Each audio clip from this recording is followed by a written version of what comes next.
नमस्कार, one India Hindi में आपका स्वागत है।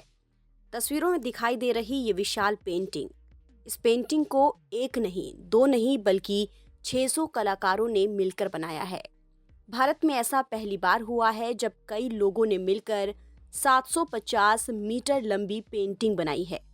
दरअसल आज़ादी के 75 साल पूरे होने की खुशी में देश आज़ादी का अमृत महोत्सव मना रहा है। इसी के तहत राष्ट्रीय आधुनिक कला संग्रहालय ने कला कुंभ का आयोजन किया, जिसमें कलाकारों ने भुवनेश्वर और चंडीगढ़ में 75 मीटर के कुल 10 स्क्रॉल कैनवास पर पेंटिंग बनाई है, जिनकी कुल लंबाई 750 मीटर से ज़्यादा है।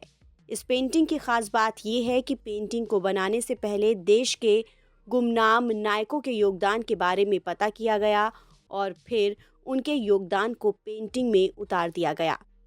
इन खास पेंटिंग को गणतंत्र दिवस के अवसर पर 26 जनवरी को राजपथ पर डिस्प्ले किया जाएगा। National gallery of modern art के महानिदेशक अद्वैत गणनायक ने इन पेंटिंग को लेकर कहा कि देश की विभिन्न कलाओं को एक साथ लाने के लिए इन कार्यशालाओं का आयोजन किया गया। सबसे बड़ी बात है कि आर्टिस्ट कम्युनिटी पहली बार इस तरह का सोच में काम किए।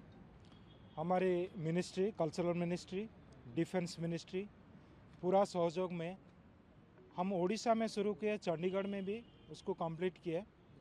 लेकिन इसमें जो आर्टिस्ट करीब 600 का आसपास आर्टिस्ट, 250 आर्टिस्ट जो मतलब सीरियस आर्टिस्ट, उसका साथ साथ मेंटर और जो मेंटर हैं सारे मिला के लगभग 600 आर्टिस्ट दिन रात इस तरह का काम किए। आज जो रूप आप देख रहे हैं ये तो छोटा सा मैं बता रहा हूँ कि ट्रेलर जैसा है, लेकिन एक्चुअल जो दिखेगा राजपथ में 26 जनवरी को इसका भव्य रूप जो हम सोच रहे हैं, जो कल्पना किए थे, जो कला कुंभ, जो अमृत महोत्सव को सोच के जो अनसन हीरो को लेके आर्टिस्ट कम्युनिटी पेंट किए, उसका असली रूप उस दिन दिखेगा।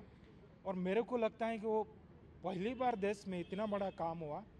करीब इंडिजिनस आर्टिस्ट 1 किलोमीटर काम किए, कंटेम्प्रेरी आर्टिस्ट 1 किलोमीटर काम किए, दोनों साथ साथ डिस्प्ले होगा। उसका रूप मेरे को भी समझ में नहीं आ रहा है कैसे लगेगा। तो ये पहली बार देश में हुआ। किसी को याद करके, उनका सब्जेक्ट को लेके, उनको इमेजिन करके एक अनसन हीरो को रूप देना है, ये आर्टिस्ट बहुत मेहनत किए इसके लिए। ये पेंटिंग राष्ट्रीय आधुनिक कला संग्रहालय ने संस्कृति मंत्रालय और रक्षा मंत्रालय के सहयोग से बनाई है। 10 दिसंबर से 17 दिसंबर तक इस कला कुंभ का आयोजन भुवनेश्वर में और 25 दिसंबर से 2 जनवरी तक चंडीगढ़ के चितकारा विश्वविद्यालय में हुआ।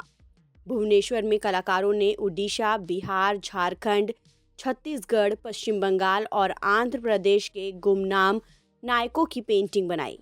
तो वहीं चंडीगढ़ में लद्दाख, जम्मू कश्मीर, उत्तर प्रदेश, दिल्ली, हरियाणा, पंजाब, हिमाचल प्रदेश, राजस्थान, मध्य प्रदेश, गुजरात, तेलंगाना, तमिलनाडु, केरल और कर्नाटक के गुमनाम वीरों की गाथा शामिल है।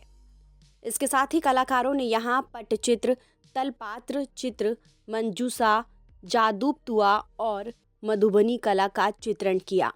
गणतंत्र दिवस के बाद इन पेंटिंग को पूरे देश में ले जाया जाएगा, जहां और भी कलाकार इस पेंटिंग को बड़ा बनाने में मदद करेंगे।